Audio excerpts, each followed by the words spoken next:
ನಮಸ್ಕಾರ, ಸಿಟಿವಿ ನ್ಯೂಸ್ಗೆ ಸ್ವಾಗತ.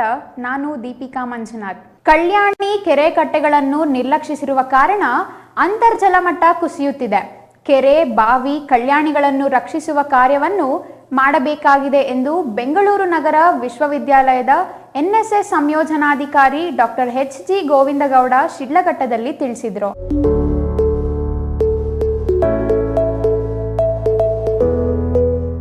ಬೆಂಗಳೂರು ಎನ್ಎಸ್ಎಸ್ ಪ್ರಾದೇಶಿಕ ಕೇಂದ್ರ, ಬೆಂಗಳೂರು ನಗರ ವಿಶ್ವವಿದ್ಯಾಲಯ, ಯಲಹಂಕ ಉಪನಗರದ ಶೇಷಾದ್ರಿಪುರಂ ಪ್ರಥಮ ದರ್ಜೆ ಕಾಲೇಜಿನ ರಾಷ್ಟ್ರೀಯ ಸೇವಾ ಯೋಜನೆ ಘಟಕದ ಸಂಯುಕ್ತ ಆಶ್ರಯದಲ್ಲಿ ಶಿಡ್ಲಘಟ್ಟ ನಗರದ ಪುರಾತನ ಕಾಲದ ಶಾಮಣ್ಣಬಾವಿ ಕಲ್ಯಾಣಿಯಲ್ಲಿನ ಗಿಡ, ಹೂಳು ಹಾಗೂ ಕಲ್ಲು ಮಣ್ಣುಗಳನ್ನು ಸ್ವಚ್ಛ ಮತ್ತು ಪುನಶ್ಚೇತನ ಅಭಿಯಾನ ಕಾರ್ಯಕ್ರಮದಲ್ಲಿ ಭಾಗವಹಿಸಿ ಮಾತನಾಡಿದ ಇವರು, ಪುರಾತನ ಕಾಲದಲ್ಲಿ ನಿರ್ಮಿಸುತ್ತಿದ್ದ ಕಲ್ಯಾಣಿ ಕೆರೆಕಟ್ಟೆಗಳು ಕುಡಿಯುವ ನೀರಿನ ಸಾಮೂಹಿಕ ಜಲಮೂಲವಾಗುವ ಜೊತೆಗೆ ಮಳೆ ನೀರು ಸಂಗ್ರಹ ಮಾಡಿ ಅಂತರ್ಜಲ ಹೆಚ್ಚಿಸಲು ವೈಜ್ಞಾನಿಕವಾಗಿ ನಿರ್ಮಾಣವಾಗಿರುತ್ತಿದ್ದವು.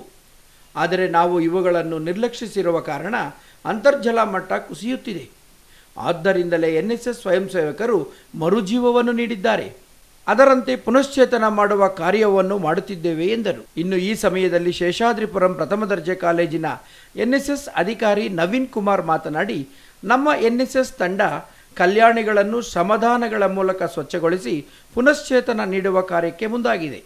ಇದೇ ರೀತಿ ತಿಂಗಳಿಗೆ ಒಂದು ಪುರಾತನ ಕಾಲದ ದೇವಾಲಯ ಮತ್ತು ಕಲ್ಯಾಣಿಯನ್ನು ಸ್ವಚ್ಛಗೊಳಿಸಿ ಪುನಶ್ಚೇತನಗೊಳಿಸುವ ಯೋಜನೆಯನ್ನು ಹೊಂದಿದ್ದೇವೆ ಎಂದು ತಿಳಿಸಿದರು. ಶಿಡ್ಲಘಟ್ಟ ನಗರದ ಶಾಮಣ್ಣಬಾವಿ ಕಲ್ಯಾಣಿಯನ್ನು ಪುನಶ್ಚೇತನ ಮಾಡುವಂತಹ ಒಂದು ಕಾರ್ಯಕ್ಕೆ ಬೆಂಗಳೂರು ನಗರ ವಿಶ್ವವಿದ್ಯಾಲಯ ಹಾಗೂ ಭಾರತ ಸರ್ಕಾರದ ಎನ್ಎಸ್ಎಸ್ ಪ್ರಾದೇಶಿಕ ಕೇಂದ್ರ ಹಾಗೂ ಯಲಹಂಕ ಉಪನಗರದ ಶೇಷಾದ್ರಿಪುರಂ ಪ್ರಥಮ ದರ್ಜೆ ಕಾಲೇಜಿನ ರಾಷ್ಟ್ರೀಯ ಸೇವಾ ಯೋಜನೆ ಘಟಕದ ಸಂಯುಕ್ತ ಆಶ್ರಯದಲ್ಲಿ ನಾವು ಸ್ವಚ್ಛತಾ ಅಭಿಯಾನಕ್ಕೆ ಚಾಲನೆಯನ್ನು ನೀಡಿದ್ವಿ.